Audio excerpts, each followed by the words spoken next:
him up. Another. This is Nahid Rana. পাত্তাই পেল না মুস্তাফিজ ও তাসকিন আহমেদ। এলপিএল এ চড়া দামে বিক্রি হলেন নাহিদ রানা। হ্যাঁ দর্শক, বিস্তারিত জানুন পুরো ভিডিও জুড়ে। এলপিএল এ প্রথমবারের মতো দল পেলেন বাংলাদেশের উদীয়মান গতির তারকা, গতির দানব নামে পরিচিত নাহিদ রানা। বরাবরই ক্রিকেটের নিজস্ব গতি আর আগ্রাসী বোলিং দিয়ে আলোচনায় ছিলেন এই তরুণ পেসার।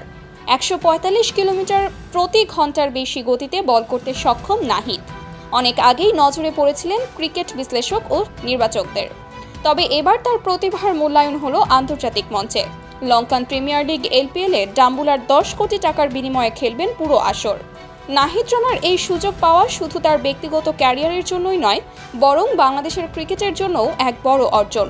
তরুণ এই ফাস্ট বোলারকে নিয়ে বাংলাদেশের ক্রিকেট প্রেমীদের মধ্যে যেমন আগ্রহ ও আশা বেড়েছে, তেমনি বিদেশি দলগুলোর চোখেও তিনি হয়ে উঠেছেন একজন প্রতিশ্রুতিশীল তারকা। এলপিএল এর মতো আন্তর্জাতিক ফ্র্যাঞ্চাইজি লিগে খেলার অভিজ্ঞতা তার জন্য এক বিরাট সুযোগ, যেখানে তিনি শিখতে পারবেন বিদেশি কন্ডিশনে খেলতে, সঙ্গে বড় মঞ্চের চাপ সামলে নিজেকে আরও দক্ষ করে তুলতে পারবেন।